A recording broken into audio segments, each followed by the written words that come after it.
بناتا ہے اور نیکیاں کرنے کے کیا منصوبے بناتا ہے اور برائیاں چھوڑنے کے کیا طریقے اپناتا ہے۔ روزہ ڈھال ہے۔ نبی کریم صلی اللہ علیہ وسلم نے ارشاد فرمایا روزہ ڈھال ہے۔ کس چیز کے لیے ڈھال ہے؟ ڈھال کا مطلب کیا ہوتا ہے؟ ڈھال انسان کو پریشانیوں سے، مصیبتوں سے، دشمنوں کے حملوں سے بچاتی ہے۔ روزہ کیسے ڈھال ہو سکتا ہے؟ ہاں، روزہ ڈھال ہے جب بھی انسان کے ذہن میں کوئی وسوسہ آئے، شیطان حملہ کرے تو اپنے روزے کو بطور ڈھال استعمال کرے کہ میں نے اللہ کے لیے روزہ رکھا تھا، پوری زندگی کے لیے بھی روزہ ڈھال ہے، صرف رمضان میں نہیں۔ رمضان کے اندر تو ہم یہ سوچتے ہیں کہ ہم نے اللہ کے لیے پانی چھوڑا، برائی بھی چھوڑیں گے، اللہ کے لیے حلال چیزیں چھوڑی ہیں تو بری چیزیں بھی چھوڑیں گے، لیکن یہ جو تربیت اور ٹریننگ رمضان کے مہینے میں میری اور آپ کی ہو رہی ہے، اس کو پورا سال ایسے کنٹینیو کرنا ہے کہ جب بھی کوئی برا خیال آئے تو روزے کو بطور ڈھال استعمال کیا جائے، اس دن روزہ رکھا جائے۔ نبی کریم صلی اللہ علیہ وسلم نے ارشاد فرمایا جس بندے کو حاجت ہو، بہت زیادہ خواہش ہو، مفہوم یہ ہے، اور اس کی شادی نہیں ہو رہی، وہ کیا کرے؟ وہ روزے رکھے، کیونکہ روزہ اس کے برے ارادوں کے درمیان میں ڈھال بن جائے گا، اور صرف اس کے برے ارادوں کے درمیان ڈھال نہیں بنے گا بلکہ کل قیامت کے دن نبی کریم صلی اللہ علیہ وسلم نے ارشاد فرمایا قرآن اور روزہ بہترین سفارش کرنے والے ہیں، اور اپنے عامل کی ایسی سفارش کریں گے کہ اللہ سے جھگڑتے رہیں گے جب تک اس بندے کو بخشوا نہیں لیتے، اس وقت تک اللہ سے جھگڑتے رہیں گے اور بندے کو بخشوا کے دم لیں گے۔ اس ڈھال کا استعمال کرنا ہے اس مہینے کے اندر۔ چند باتیں کل آپ کے سامنے رکھی تھی اور ایک دو باتیں کر کے آپ سے آج کچھ وعدے بھی لینے۔ یہ وہ مہینہ ہے، آپ نے یہ آیتیں سنی ہوئی ہیں کہ انا انزلنا، اس رمضان شہر رمضان الذی انزل فیہ القرآن انا انزلناہ فی لیلۃ القدر۔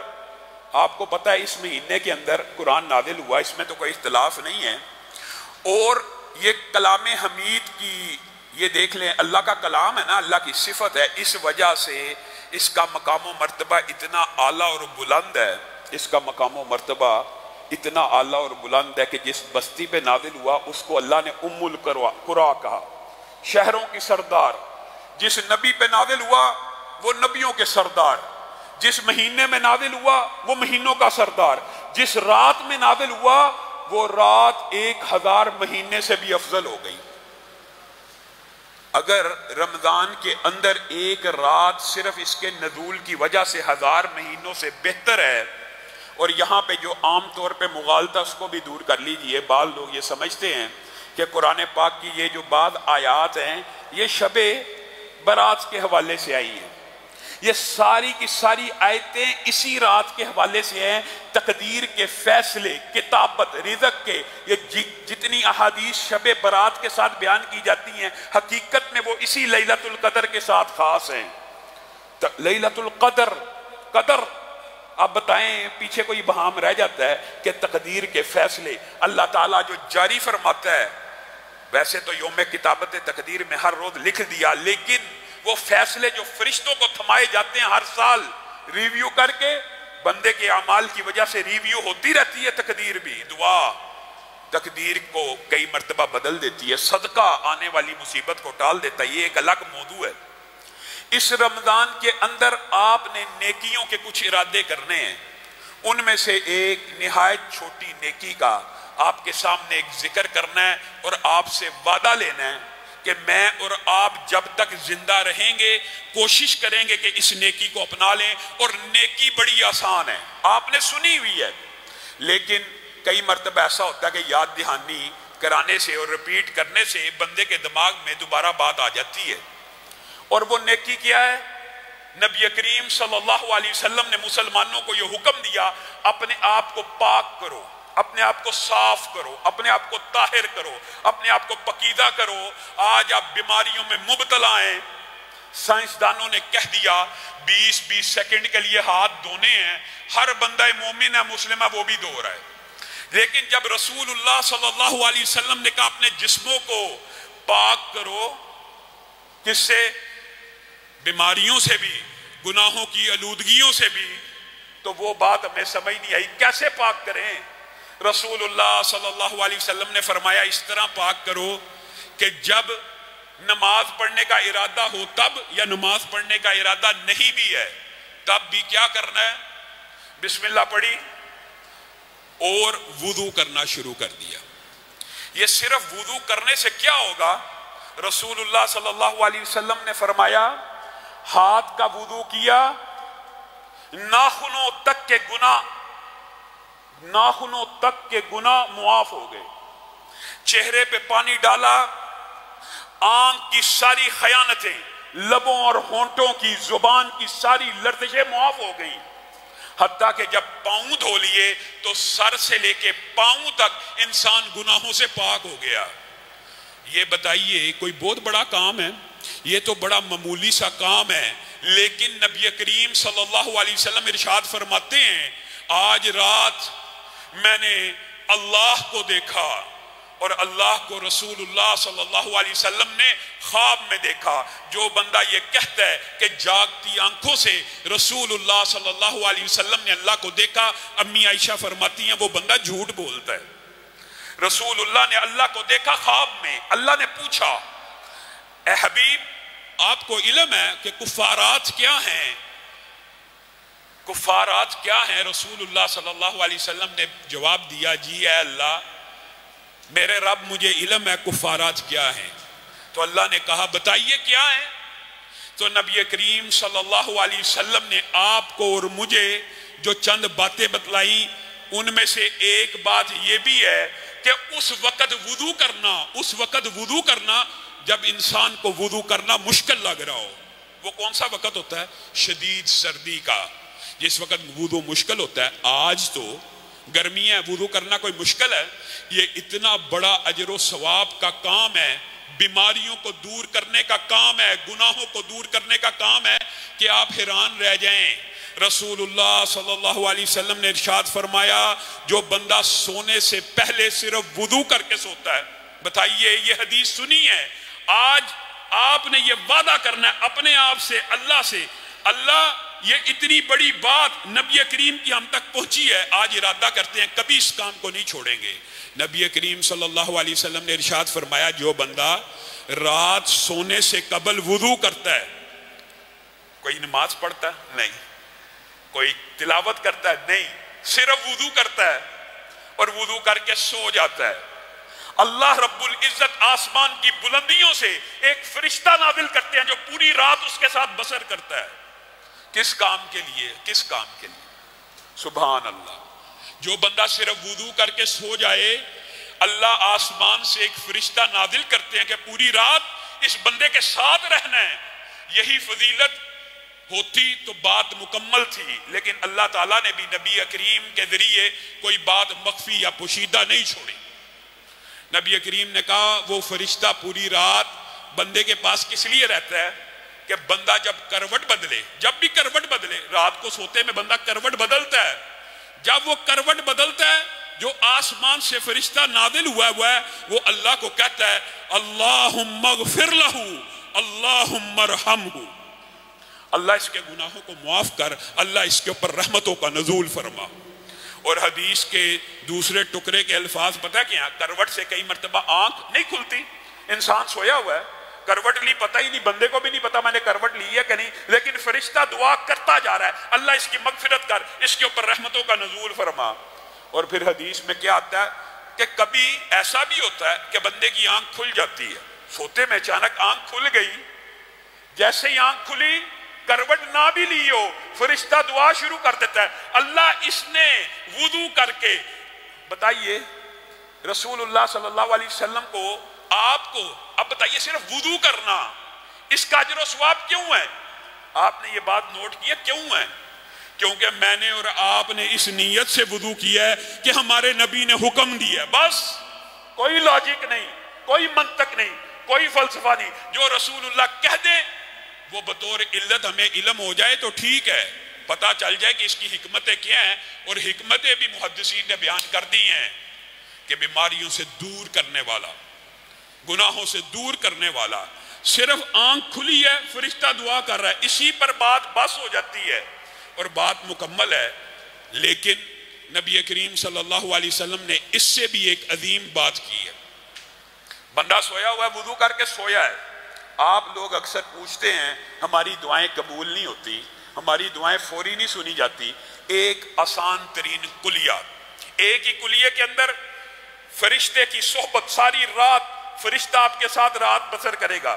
صرف بسر نہیں کرے گا، ساری رات جب بھی آپ ہلیں گے، کروٹ لیں گے، آپ کی مغفرت کی دعا کرے گا. جب بھی آنکھ کھلے گی آپ کی مغفرت کی دعا کرے گا. 3 باتیں. اور چوتھی بات کیا ہے؟ جس وقت آنکھ کھل گئی اور انسان اپنی یہ ٹریننگ کر کے سوئے کہ وضو میں سو رہا ہوں، اگر آنکھ کھل گئی، اللہ نے موقع دے دیا تو اللہ کے سامنے لیٹے لیٹے ہی چند گزارشات پیش کر دوں گا.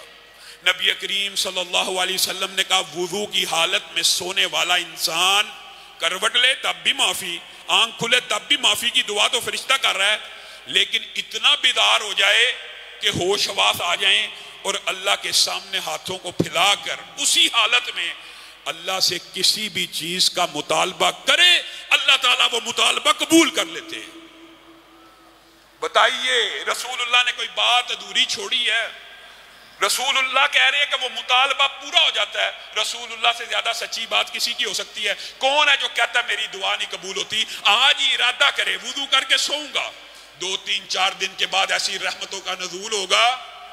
تیسرے چوتھے دن آپ خود اندازہ کر لیجئے، تجربہ کر لینا. آج سے ہر روز رات سونے سے قبل یا سحری کرنے کے بعد جب سونا وضو کر کے سو جائیں، اللہ کی قسم کھا کے کہتا ہوں صرف 3 یا 4 راتوں کے بعد آپ کی آنکھ کھلا کرے گی اور اللہ تعالیٰ آپ کو موقع دے گا کہ اپنے رب سے کچھ مانگ لو، اور جو مانگو گے مل جائے گا، جو مانگو گے مل جائے گا. صرف وضو. ہم نے وضو کو کیا سمجھا؟ نبی کریم صلی اللہ علیہ وسلم نے ارشاد فرمایا جو بندہ وضو کر کے گھر سے نکلتا ہے اللہ کی ضمانت میں آ جاتا ہے، اللہ کے ذمے میں آ جاتا ہے. اور آپ حیران رہ جائیں گے. صحیح مسلم کی حدیث آپ نے سنی ہوئی ہے، ترمذی کی روایت کے اندر الفاظ کچھ زیادہ ہیں. صحیح مسلم کی روایت کیا ہے؟ جس بندے نے وضو کر لیا، کس طرح کا وضو کرنا؟ جیسے رسول اللہ صلی اللہ علیہ وسلم نے مجھے اور آپ کو سکھلایا ہے. میرے بھائیو یہ بات بڑی اہم ہے کہ رسول اللہ صلی اللہ علیہ وسلم نے جیسے سکھلایا ویسے کرنے کا فائدہ ہے. امام مالک کے پاس ایک بندہ بار بار آ کے یہ سوال کرتا تھا. خیر یہ بات لمبی چوڑی ہو جائے گی، یہ بات انشاءاللہ پھر کبھی بیان کریں گے کہ رسول اللہ کے بتائے ہوئے کے اوپر ہی عمل کرنے کا فائدہ ہوتا ہے. ورنہ انسان کوئی عمل اس لیے بھی کرنا شروع کر دینا کہ فلاں نے بتایا ہے، فلاں نے بتایا ہے، میں اس لیے یہ عمل کرتا ہوں، اور اس کی سند رسول اللہ سے نہیں پہنچی. تو اس کے بارے میں بھی محدثین کے جو اقوال ہیں آپ کے سامنے رکھیں گے. مختصر ایک بات رکھ کے اپنی بات کو آگے بڑھاتا ہوں. میرے بھائیوں، رسول اللہ صلی اللہ علیہ وسلم نہیں چاہتے میرے امتی جنت میں چلے جائیں؟ چاہتے ہیں نا؟ رسول اللہ کا یہ خواہش ہے نا، حریص علیکم بالمؤمنین رؤوف الرحیم ہے. ہم سب کا یہ عقیدہ ہے کہ رسول اللہ سے زیادہ امت پہ رحم کرنے والا کوئی نہیں ہے. سب کا عقیدہ ہے یا نہیں ہے؟ جب یہ عقیدہ ہے تو رسول اللہ نیکی کا کوئی کام، عبادت کا کوئی کام بتائے بغیر دنیا سے چلے گئے ہیں معاذ اللہ. یہ فکر اور سوچ درست کیجئے کہ میرا مولوی میرا زیادہ ہمدرد ہے، وہ باتیں بتا رہا ہے جو معاذ اللہ رسول اللہ کو بھی علم نہیں تھی. رسول اللہ نے نیکی کا ہر کام، عبادت کا ہر طریقہ مجھے اور آپ کو بتلا دیا ہے. اب جو جی چاہے جس کا وہ چاہے جو مرضی دعوے کرتا رہے کہ میں بڑا مخلص ہوں، میں یہ عبادت کا طریقہ بتاتا ہوں، میں یہ نیا طریقہ عبادت کا بتاتا ہوں، میں یہ نیکیاں حاصل کرنے کا. یاد رکھیے عبادات صرف وہی قابل قبول ہیں جن کے اوپر مہر نبوت موجود ہو، کیونکہ عبادات توقیفی ہیں. عبادات توقیفی سے مراد یہ ہے کہ کوئی بھی عبادت بندہ اپنی مرضی سے نہیں کر سکتا. کیونکہ رسول اللہ صلی اللہ علیہ وسلم کی مہر موجود ہوگی تو وہ عبادت قابل قبول ہوگی. اس سے برعکس دنیاوی معاملات کے اندر ہر چیز مباح ہوتی ہے، ہر چیز جائز ہوتی ہے، الا یہ کہ رسول اللہ کسی چیز سے رکنے کا حکم دے دیں. یہ بات پھر طویل ہو جائے گی. مختصر آپ نے یہ سمجھنا ہے کہ عبادات صرف وہی منظور ہیں جن کے اوپر مہر نبوت ہو، اور دنیاوی معاملات صرف وہی منع ہیں جن سے رسول اللہ نے روکا ہو. ورنہ ہر چیز جائز ہے دنیاوی معاملات کے اندر، اور عبادات کے اندر ہر چیز جائز نہیں. کہ 2 سجدوں کی جگہ 3 کروں گا، 3 کر کے دیکھ لے، نماز بھی قبول نہیں ہوگی، 2 رکعتوں کی جگہ 3 پڑھوں گا، نہیں قبول ہو سکتی۔ جہاں پہ رسول اللہ عبادات کا طریقہ بتلا رہے ہیں تو رسول اللہ نے یہ فرما دیا، جس نے وضو کیا کیسا؟ جیسے میں محمد صلی اللہ علیہ وسلم نے تمہیں سمجھایا ہے۔ صرف وضو کرنے کے بعد کیا کہنا ہے؟ کتنا چھوٹا جملہ میرے بھائیو۔ ایک تو وضو کی عبادت، وضو عبادت ہے، کیوں رسول اللہ نے کہہ دی ہے، ورنہ تو آپ کو صرف لگے گا کہ صفائی ہو رہی ہے، لیکن اس کو اختیار کر کے دیکھیے، زندگی کے اندر انقلاب آ جائے گا۔ رسول اللہ صلی اللہ علیہ وسلم نے فرمایا وضو کرنے کے بعد اگر کوئی بندہ یہ کہ اشہد ان لا الہ الا اللہ واشہد ان محمد عبدہ ورسولہ، اور ترمذی شریف نے، ترمذی کے اندر یہی حدیث بعض الفاظ زائد کے ساتھ ہے، اور اس کی سند کے اوپر کچھ ائمہ کا اختلاف ہے کہ اللہم اجعلنی من التوابین وجعلنی من المتطہرین، پڑھنا یا نہیں پڑھنا، لیکن یہ حدیث صحیح مسلم کے اندر موجود ہے کہ جو بندہ صرف یہ کہے اشہد ان لا الہ الا اللہ واشہد ان محمد عبدہ ورسولہ وضو کرنے کے بعد، تو جنت کے 8 دروازے کھول دیے جاتے ہیں اور کہا جاتا ہے جس سے جی چاہے داخل ہو جا۔ یہ وضو کی عبادت، اتنی آسان عبادت۔ اور پھر وضو کرنے کے بعد بندہ مومن کہاں آتا ہے؟ مسجدوں میں آتا ہے۔ نماز باجماعت کی جو حقیقت ہے، جو فضائل ہیں، وہ آپ سن کے حیران رہ جائیں۔ آپ صرف یہ اندازہ کیجئے یہ اتنی بڑی عبادت ہے، اتنی بڑی عبادت ہے جس کو ہم، یہ جو فرضی روزے یا فرضی نماز کو ہم عبادت کے طور پہ لیتے ہیں، لیکن یہ بھی سمجھتے ہیں ہمارے پر فرض ہے، لائبلٹی ہے، ہر حالت میں دینی ہے، یہ کوئی نوافل نہیں ہے۔ لیکن اجر و ثواب اس لیے بتایا جاتا ہے کہ بندے کے ذہن میں کبھی کمزوری آئے، کبھی کوئی اشکال آ جاتا ہے، شیطان وسوسہ ڈالتا ہے، ایک بات شیطان کی طرف سے آتی ہے دماغ میں، ایک فرشتے کی طرف سے، تو جس وقت وسوسے آ رہے ہوں اس وقت کے لیے یہ حدیث سے انسان کو یاد ہونی چاہیے۔ نبی کریم صلی اللہ علیہ وسلم نے فرمایا گھر سے ابھی نکلا ہے نا، ابھی نکلا ہے وضو کر کے، تو اپنی انگلیوں کو ایسے نہ ملائے۔ کیوں نہ ملائے؟ کیونکہ وہ حالت نماز میں ہے، ابھی گھر سے نکلا حالت نماز میں ہے، اللہ کے ذمے میں ہے، اللہ کی ضمانت میں ہے، اور جب مسجد میں آ جائے ابھی نماز کو ادا نہیں کیا، ابھی نماز کو ادا نہیں کیا۔ نبی کریم صلی اللہ علیہ وسلم نے فرمایا جو بندہ مسجد کے اندر داخل ہوا، وضو کر کے آیا، مسجد میں داخل ہو کے بیٹھ گیا، وہ حالت نماز میں ہے، اور آسمان سے ایک فرشتہ اس کو ویلکم کرنے کے لیے آتا ہے، اس کے ساتھ کھڑا ہو جاتا ہے، اور یہ جتنی دیر نماز کا انتظار کر رہا ہوتا ہے وہ فرشتہ اللہ سے دعا کر رہا ہوتا ہے اللہم اغفر لہو اللہم ارحم، اللہ اس کے گناہ معاف کر دے، اللہ اس کی مغفرت فرما دے۔ لوگوں سے کہتے ہو کہ ہمارے لیے دعا کرو کہ ہم جنت میں چلے جائیں، اللہ آسمان سے فرشتہ نازل کرتا ہے جو اللہ سے دعا کرتا ہے کہ اللہ اس کو معاف کر، اس کو رحم کر۔ فرشتہ کس نے نازل کیا ہے؟ اللہ نے۔ فرشتہ اپنے مرضی سے آیا ہے، اللہ کے حکم سے آیا ہے۔ لا یسبقونہ بالقول، لا یسبقونہ بالقول، اللہ کہہ رہا اپنی مرضی سے بولتا ہی نہیں، اپنی مرضی سے فرشتہ بولتا ہی نہیں۔ اللہ نے حکم دیا کہ اس بندے کی مغفرت کی دعا کر، کیوں؟ تاکہ میں تیری ندا کو سنوں۔ جب بھیجا اللہ نے، دعا اللہ کروا رہا ہے، تو کیا وہ دعا قبول نہیں ہوگی؟ یہ آپ کو کسی نے وسوسہ ڈالا ہوا ہے، مغالطہ ڈالا ہوا ہے۔ اس لیے محدثین نے لکھ دیا کہ صرف ایک نماز بھی صحیح سنت طریقے سے ادا ہو جائے سارے پچھلے گناہ معاف ہو جاتے ہیں۔ کیوں لکھ دیا؟ تاکہ تو اور میں جب سست ہونے لگیں، جب ہمارے دماغ میں اشکال آ جائے آج باجماعت نہیں پڑھنی، آج باجماعت نہیں پڑھنی۔ میرے بھائیو، بندہ مومن کے اوپر، مرد ہو تو اس کے اوپر نماز مسجد میں فرض ہے۔ یہ کسی نے مغالطہ ڈال دیا گھر میں بھی ہو جائے گی، یہ مغالطہ ہے۔ عذر شرعی موجود ہو گھر میں نماز ہو جاتی ہے، لیکن اگر عذر شرعی نہیں ہے، یہ مسجدوں کو قائم کیوں کیا گیا؟ یہ مسجدوں کو بنایا اس لیے گیا کہ مردوں کی نماز ہوتی مساجد میں، اور یہ جو اجر و ثواب کی حدیثیں ہیں، عورتوں کے لیے اپنے گھر میں مسلے کے اوپر بیٹھ جائیں، نماز کا انتظار کریں۔ وہی محدثین نے یہ بات بھی وضاحت سے بیان کر دی ہے کہ عورت کے لیے کیا ہے؟ یہ تو مرد کے لیے تھا کہ مرد آیا مسجد میں، فرشتہ آسمان سے آیا، اس کے لیے دعا کرتا رہا کہ نماز کے انتظار میں بیٹھا ہے۔ عورت کیا کرے؟ عورت اگر اپنے گھر میں ہی نماز کا انتظار کرے کہ جب اذان ہوگی، جب ندا دی جائے گی، اے رب تیرے سامنے سجدہ ریز ہو جاؤں گی، تو اس عورت کے لیے بھی آسمان سے فرشتہ آتا ہے، جتنی دیر تک وہ نماز کے انتظار میں بیٹھی رہتی ہے اس کے لیے بھی مغفرت کی دعا ہو رہی ہوتی ہے۔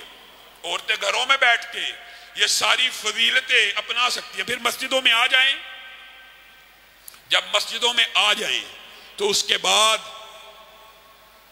کتنی عظمت کی حدیثیں ہیں میرے بھائیوں، لیکن آپ نے یہ بھی سوچنا ہے ان احادیث کی کچھ تطبیق ہے۔ پہلی حدیث، اس کے اندر جھگڑا نہیں کرنا۔ نبی کریم صلی اللہ علیہ وسلم نے فرمایا ان اللہ و ملائکتہ یصلون علی الصف الاول۔ اب یہ حدیث سن لی کہ اللہ اور فرشتے، آسمان کا رب اور آسمان کے فرشتے اس بندے کے اوپر درود بھیجتے ہیں جو پہلی صف میں آ کے نماز کو ادا کرتا ہے۔ اس کا مطلب یہ نہیں کہ پہلی صف کے لیے جھگڑا شروع ہو جائے۔ کیوں؟ رسول اللہ نے دیگر باتیں بھی بیان کر دی۔ صحابہ نے پوچھ لیا کہ صرف پہلی صف کے اوپر؟ نبی کریم نے کہا نہیں، وَعَلَى الصَّفِّ الثَّانِي، دوسری صف کے اوپر بھی۔ پھر صحابہ نے، یہ صحابہ پوچھ لیا کرتے تھے نیکی کے کاموں کے بارے میں، جب سوال بڑھ گئے تو نبی کریم صلی اللہ علیہ وسلم نے صحابہ کو آگاہ کر دیا کہ جس وقت ابھی اقامت نہیں ہوئی، مسجد کے اندر لوگ آ گئے ہیں اس لیے کہ اقامت سے پہلے پہنچ جائیں، صف اول میں داخل ہو جائیں، تو رسول اللہ صلی اللہ علیہ وسلم نے فرما دیا یعنی اقامت سے پہلے 20 صفیں ہوں، 30 صفیں ہوں، ان اللہ و ملائکتہ یصلون علی الصفوف الاول، اقامت سے پہلے 100 صف بھی ہو جائے، ساری صفوں کے اوپر اللہ اور فرشتے درود بھیج دیتے ہیں۔ بات ہے اقامت سے پہلے آنا۔ ہاں اقامت کے بعد آئے گا تو اجر و ثواب کم ہوتا چلا جائے گا، کم ہوتا چلا جائے گا۔ میرے بھائیوں، نبی کریم صلی اللہ علیہ وسلم نے اس حوالے سے بے شمار حدیثیں رکھی ہیں۔ ایک حدیث بیان کر کے اپنی بات کو ختم کروں گا اور کل اس حوالے سے چند گزارشات کو مزید رکھوں گا۔ نبی کریم صلی اللہ علیہ وسلم نے فرمایا جو بندہ وضو کر کے، ہمارا موضوع وضو ہے، اور آپ سب وعدہ کریں کہ آج کے بعد کوشش کریں گے سونے سے پہلے وضو کریں گے، کوشش کرنی ہے، باقی کام اللہ نے نیکی کی توفیق دینی ہے۔ میری بہنیں بیٹیاں بھی یہ ارادہ کریں اور بھائی بھی۔ کتنا کا مشکل کام ہے، کتنا کو مشکل کام ہے، کوئی مشکل کام نہیں۔ جب آپ اپنا یہ روٹین بنائیں گے اللہ کے فضل و کرم سے آسان ہو جائے گی۔ نبی کریم صلی اللہ علیہ وسلم نے فرمایا وضو کر کے جو بندہ گھر سے نکلتا ہے نا باجماعت نماز کے لیے، تو اللہ تعالیٰ اس کے لیے ایک مہمانی تیار کرتا ہے۔ اور اسی حدیث کے اندر زیر زبر کے فرق کے ساتھ اگر بات کی جائے تو اللہ تعالیٰ اس کے لیے جنت میں ایک محل قائم کرتے ہیں۔ کس کے لیے؟ جو صرف باجماعت نماز کے لیے مسجد کی طرف آ رہے۔ اور اس مہمانی کا ہلکا سا آپ کے سامنے نقشہ رکھ کے اپنی بات کو ختم کروں گا۔ اللہ رب العزت جو ایک وقت کی میزبانی کل قیامت کے دن کریں گے، اس کے ڈرائنگ روم کا انداز یہ ہوگا کہ ایک یاقوت سے بنا ہوا کمرہ ہوگا، اس کے اندر 70 کمرے زمرد کے ہوں گے، اس زمرد کے کمرے کے اندر 70 دسترخوان پڑے ہوں گے، ہر دسترخوان کے اوپر 70 کھانے ہوں گے، ہر کھانے کے 70 ذائقے ہوں گے۔ یہ اللہ بندہ مومن کے لیے ایک وقت کی میزبانی کرے گا۔ اللہ تعالی ہمیں ان میں شامل فرما، جو کہا گیا جو سنا گیا اس کو سمجھنے کی توفیق عنایت فرما۔ سبحان ربک رب العزت عما یصفون وسلام علی المرسلین والحمد للہ رب العالمین۔